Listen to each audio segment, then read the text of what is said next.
Je vais vous expliquer les différentes étapes de l'évolution économique mondiale et comment chacune d'entre elles a eu une ressource clé qui a déterminé la capacité de production globale.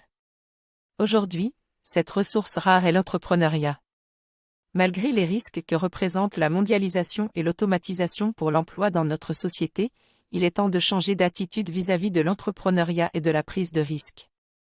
La première révolution économique a eu lieu vers 1300 avec l'économie agricole où les ressources rares étaient les terres cultivées et la richesse appartenait aux nobles et aux rois. Avec l'âge des découvertes, l'Europe a eu plus de terres et de ressources naturelles, ce qui a permis à des pays comme l'Espagne, le Portugal, l'Angleterre et la France de devenir riches. Vers 1700, les sociétés occidentales sont passées de l'économie agricole à l'économie industrielle. À ce moment-là, les facteurs limitant la production étaient le capital pour acheter des machines. Les banques ont accumulé beaucoup de capital au cours des 2 siècles de production industrielle, et la richesse est passée des nobles aux banques. Vers 1900, l'économie est passée de l'industrie à la connaissance. Les banques ont utilisé leur capital pour acheter des connaissances, et la richesse et le pouvoir sont passés des banques aux grandes entreprises. Aujourd'hui, nous sommes sur le point d'une transition vers une nouvelle économie de l'entrepreneuriat, où la ressource rare est la prise d'initiative et la capacité à s'adapter à des changements rapides.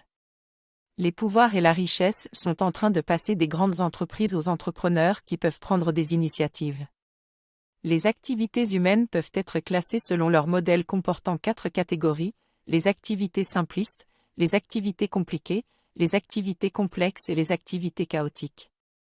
Les compétences nécessaires pour faire face aux activités complexes et chaotiques ne peuvent pas être apprises à l'école, mais acquises avec l'expérience et l'initiative. C'est pour cela que les entrepreneurs sont importants aujourd'hui.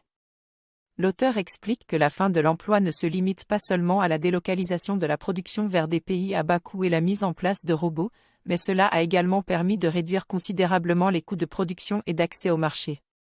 Aujourd'hui, il est possible de fournir un service à un coût supportable par un simple individu grâce à l'accès gratuit ou presque des ressources informatiques. De la même manière, il est possible de faire des produits même à très petite échelle à un coût extrêmement bas. Avec l'avènement d'Internet et des réseaux sociaux, il est désormais très peu cher de se faire connaître à l'échelle planétaire. L'auteur voit dans cette nouvelle situation une opportunité pour développer des compétences rares, prendre des initiatives et expérimenter de nouvelles solutions.